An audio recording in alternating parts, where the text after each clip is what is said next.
जीवन में क्रिएटिविटी भी थोड़ी रखना, थोड़ा कॉन्फिडेंस भी रखना। रिवर्सेस तो आएंगे, सेटबैक्स तो आएंगे, फेलियर्स का अनुभव भी कभी होगा, हाँ या ना? Is part of life. लेकिन उससे हताश मत हो जाना, निराश मत हो जाना। जीवन में रोज सुबह उठ के अपने आप को बोलना, until I can run, I will run. When I can't run, I'll walk. When I can't walk, I'll crawl. But I will not stop. I'll keep moving. यह सिद्धांत होता है जीवन में।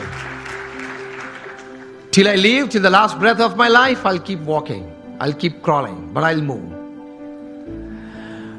तो विश्वास रखना, थोड़ा क्रिएटिव भी होना, देखते रहना, आंखें खुली रखना, कान खुले रखने, तो कहीं बात आ जाती है। ये मुंबई में बाजू में ही हमारा समंदर बहुत बड़ा है, उसमें कितने पानी के ड्रॉप्स हैं, अनगिनत। इतनी अपॉर्चुनिटीज हैं पैसे कमाने की, आगे बढ़ने की,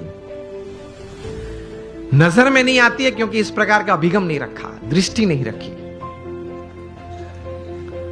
रोज बरोज छोटे छोटे प्रसंग बनते हैं, उसमें से कोई बड़ी बात बन जाती है। जितनी बड़ी बातें बनी हैं, जिसमें से बड़ा मुनाफा व्यक्ति को या संस्था को मिला है, देश को मिला है,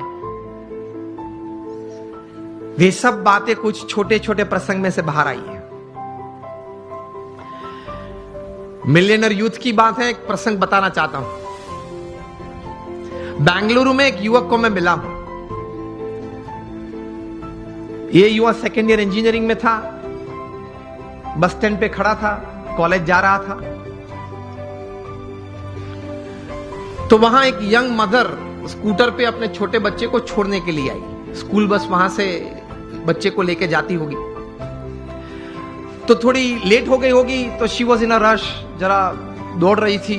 स्कूटर पार्क किया, बच्चे को गोद में उठा, दौड़ती हुई बस के पास गई, बस में बिठा, बच्चे ध्यान रखना, जो भी नाम था चिल्ला रही थी, ध्यान रखना, ठीक से चढ़ना, जरा बैठ जाना, बैठा है बराबर। मतलब एंशियस बहुत हो गई थी।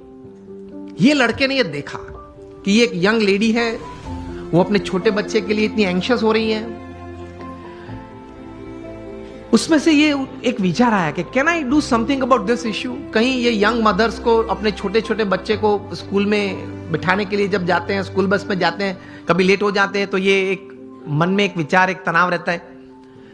ही decided to develop a software, और ये सॉफ्टवेयर ये डिजाइन किया, 2-3 स्कूल्स में इंट्रोड्यूस किया। जब वो छोटा बच्चा स्कूल में जाता है, वो सेंसर्स को टच करता है, तब मैसेज उनके मदर के मोबाइल, जो भी मोबाइल नंबर रजिस्टर होता है, उस पर मैसेज जाता है कि your child has gone into the bus. बस में वो पहुंच गया। जब अपनी सीट पे बैठना है, तब दूसरा मैसेज जाता है, सेंसर कट होता है, तब ही इज सीटेड, वो बैठा है। वो क्लास में अगर उसने हाथ ऊंचा किया तो उससे भी सेंसर कट होते हैं, और मैसेज जाता है उसके मदर के मोबाइल पे कि आपके बच्चे ने कोई प्रश्न पूछा है टीचर ने स्कूल में, तो वो उसने हाथ ऊंचा किया है। तो इससे रिलीफ बहुत आ गई पेरेंट्स को, because they get messages every half an hour, 1 hour, कि चलो बच्चा ठीक है, बैठा है, पढ़ रहा है, खेलता है, ठीक है। ये थोड़ा प्रचलित हुआ और स्कूल्स ने ये अडॉप्ट किया, मेट्रोज में ये चल रहा है। एक बड़ी सॉफ्टवेयर कंपनी को पता चला कि ये सॉफ्टवेयर में पोटेंशियल बहुत है। ये लड़के के पास तो ये सिर्फ एक सॉफ्टवेयर था, कोई नेटवर्किंग सिस्टम, मार्केटिंग तो था नहीं, वो पढ़ रहा था, कोई बड़ी कंपनी तो सेटअप नहीं थी। तो ये बड़ी कंपनी ने उसको ऑफर की, and the final deal was at $65 million for this software. अभी वो कंप्यूटर इंजीनियर उसने पूरा किया, $65 million। मिलियनर यूथ बन गया ना विचार से। और उसकी जगह पे अगर हम होते तो દેશી ગુજરાતીમાં વહેલું આવવું જોઈએ ને, આટલું મોડું કરાય જ નહીં, ઘરે એટલું તો શું કામ હશે, ટીવી જોવા બેસી રહ્યા છે કે પછી આવી ઉતાવળ જ થાય ને।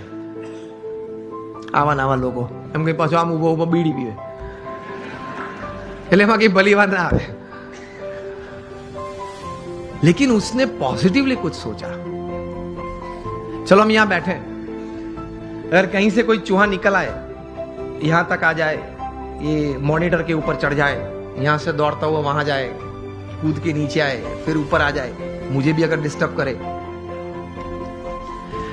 ऐसी क्रिया अगर आप देखें तो आपके मन में क्या विचार आएंगे? किसी के मन में अगर कोई विचार आते हो, उंगली ऊंची करें आप।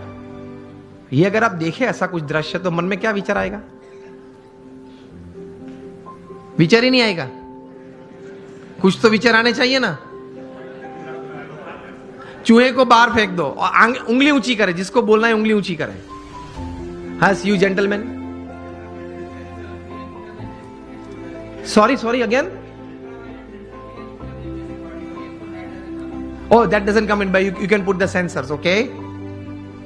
विचार तो हमारे पास कहीं के पास होते होंगे, लेकिन उंगली ऊंची नहीं करे। चलो हाँ आप बताए। हाँ सो सफाई बरोबर नहीं मुकता है। We have all this kind of thoughts. Let me come to the topic. तो आपको कई प्रकार के विचार हम सबको आते हैं। ऐसा ही प्रसंग कहीं दशकों के पहले बना। अमेरिका में एक व्यक्ति बैठा था, वो एक क्रिएटिव डायरेक्टर के रूप में, क्रिएटिव आर्टिस्ट के रूप में अपने आप का परिचय दे रहा था, और लेकिन किसी ने उनके में क्रिएटिविटी देखी नहीं, और 2 साल में 7 जॉब्स में से वे रिजेक्ट हुए। बैठे थे, बर्बाद हो गए थे। $5 जेब में थे। 29 तारीख थी, 2 दिन के बाद घर भी खाली करना था। कहां जाएंगे, कहां खाएंगे, कुछ पता नहीं था। इसमें ऐसी एक घटना बनी। Half a piece of bread लेके बैठा था, एक हाफ कप कॉफी था, और चूहा आया, ऊपर आया, देखा कि अंदर क्या है। वो देख रहा था बैठे बैठे गैरेज में। चूहा ने कुछ चाय पी, तो बोले कि ठीक है यार, मेरे नसीब में कहीं कुछ था, लोग ले गए, आज तू ये भी ले जा चल। फिर वो half a piece of bread भी उठाई, यूं दौड़ा, इस तरफ दौड़ा। उसमें से एक विचार आया। ही थॉट कि चूहे की ये क्रिया, it entertained me. Can I show the same acts of this mouse to the children of the world, entertain them and make big money? इसी चूहे की यही क्रिया मैं छोटे छोटे बच्चों को पूरी दुनिया में दिखाऊं, उनको खुश करूं, और उनके माता पिता के पास से बहुत बड़े पैसा कमा सकता हूं। और इस विचार में से पैदा हुआ the most famous character of motion picture, Mickey mouse. अब सबके मन में मिकी माउस शब्द में वॉल्ट डिज्नी भी आ गया। पहले मैंने पूछा तब क्यों नहीं आया? मुझे सब आपको यही बात सिखानी है कि अगर आप अपने जीवन में थोड़ी आंख खुली रखेंगे, कान खुले रखेंगे, क्रिएटिविटी जीवन में रखेंगे कि नित्य नियम जो है, नित्य जो दौर है, उस हिसाब से पूरा जीवन पूरा नहीं करना है। कुछ नया करना है, कुछ अच्छा करना है, कुछ बढ़िया करना है, something new, something creative, then you will enjoy your life. और कुछ ऐसी बात शायद आपके हाथ में आ जाए, it can turn around your life, isn't it? It can turn around societies, it can turn around Nations. इसी ताकत है क्रिएटिविटी में। तो ये थोड़ा क्रिएटिविटी भी रखना, अपने आप पर आत्मविश्वास भी रखना। जब प्रमुख स्वामी महाराज को दिल्ली में अक्षरधाम बनाना था अपने गुरु के संकल्प के अनुसार, अब दिल्ली में अब यहां जो डेवलपर्स बैठे हैं, ये एक अंतर्दृष्टि करना कि दिल्ली में यमुना के किनारे 110 एकड़ जमीन पाना वो क्या है, और वहां 5 साल में प्रोजेक्ट पूरा करना वो क्या है, और वो भी पत्थर का नक्काशी काम का काम। वो कोई रेसिडेंशियल कमर्शियल प्रोजेक्ट नहीं कि बिल्ड करके बेच देना, ऐसा नहीं। है प्रमुख स्वामी महाराज और 7,000 आर्टिसंस काम कर रहे थे। पूरे मुंबई में एक भी साइट नहीं होगी जहां 7,000 काम करते होंगे कंस्ट्रक्शन साइट पे। अभी तो और कम करते होंगे, स्लैक सीजन चल रही है, सब दबा हुआ है। 7,000 artisans were working at the peak of it, and Pramukh Swami completed the project in 5 years.